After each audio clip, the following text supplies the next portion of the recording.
এই কথা বলে থাকেন কোনো চুক্তি নাই, আমি মনে করি ওনাকে আর এক সেকেন্ড দেরি না করে ওনাকে অব্যাহতি দেওয়া দরকার। না, খলিল সাহেব যদি এটা বলে থাকেন উনি ঢাহা মিথ্যা কথা বলেছে, কারণ চুক্তি উনি এই চুক্তির অন্যতম উদ্যোক্তা উনি, এবং কিছুদিন আগে খেয়াল করবেন এই চুক্তি নিয়ে উনি বলছিল এই চুক্তি করার ব্যাপারে জামাত ইসলাম এবং বিএনপির সমর্থন রয়েছে। তাহলে উনি যদি এই কথা বলে থাকেন কোনো চুক্তি নাই, আমি মনে করি ওনাকে আর এক সেকেন্ড দেরি না করে ওনাকে অব্যাহতি দেওয়া দরকার। এটা প্রথম কথা। দ্বিতীয় কথা, সরকার কিন্তু এখন অস্বীকার করেনি। তৃতীয় বক্তব্য হচ্ছে যদি চুক্তি না থাকে আমরা বর্তমান বিএনপি সরকারের প্রতি আহ্বান জানাই তারা বলুক এই ধরনের কোনো চুক্তি নাই। চতুর্থ বক্তব্য হচ্ছে এই চুক্তি নিয়ে অনতিবিলম্বে সংসদে আলোচনা শুরু করা হোক এবং এই চুক্তি বাতিল দেরি না করে প্রক্রিয়া শুরু করা হোক। কেন? কারণ আমরা জানি এই চুক্তি হচ্ছে দাসত্বের চুক্তি। এই চুক্তি আমেরিকার সাথে বাংলাদেশকে গোলামিতে আবদ্ধ করছে।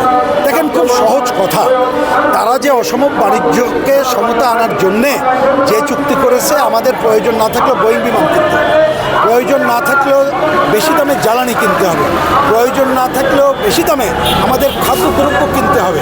তার মানে আমি অল্প কয়েকটা কথা বললাম। এছাড়া সামরিক সরঞ্জাম কেনার ক্ষেত্রে কোন দেশ থেকে কিনবো না কিনবো সেটা বলতে হবে। এমনকি যে আমরা আমাদের যে সামরিক অনেক যে গোপন সেটা তারা চাইলে দিতে হবে। এবং আমি এটা জোর দিয়ে বলছি, দেখবেন 32 ফুটটা যে চুক্তি এটা কিন্তু সবাই আজকে জেনে গেছে, এর বাইরে অনেক কিছু আছে অজানা।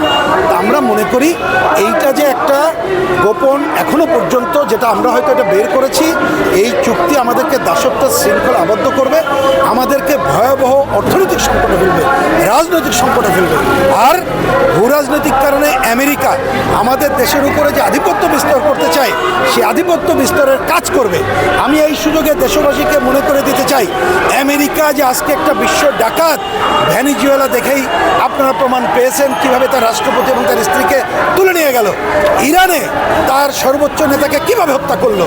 তাহলে তাদের সাথে কেউ যদি দোস্তি করে চলতে চায় তাহলে দেশের জন্য ক্ষতিকর হবে। আমি সর্বশেষ আর একটা দৃষ্টি আকর্ষণ করি, পৃথিবীতে একটা চুক্তি হলে বাতিল করা যায় না তা না। খলিল সাহেব কিন্তু এবং আরও অনেকে বলেছে চুক্তি বাতিল করা যায়। আমরা ইতিমধ্যে দেখলাম মালয়েশিয়া চুক্তি বাতিল করেছে।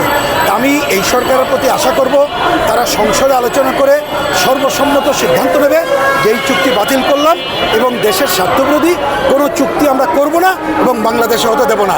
আর খলিল সাহেব একবার এক রকমের কথা বলছে, উনি অন্তর্বর্তীকালীন সরকারের সময় ছিলেন, কি অজানা কারণে তারা এখনও রাখা হয়েছে। আমরা মনে করি এটা যথাযথ হয়নি, ওনাকে অনতিবিলম্বে এই পররাষ্ট্র মন্ত্রণালয় থেকে বিদায় করা প্রয়োজন বলে আমরা মনে করি।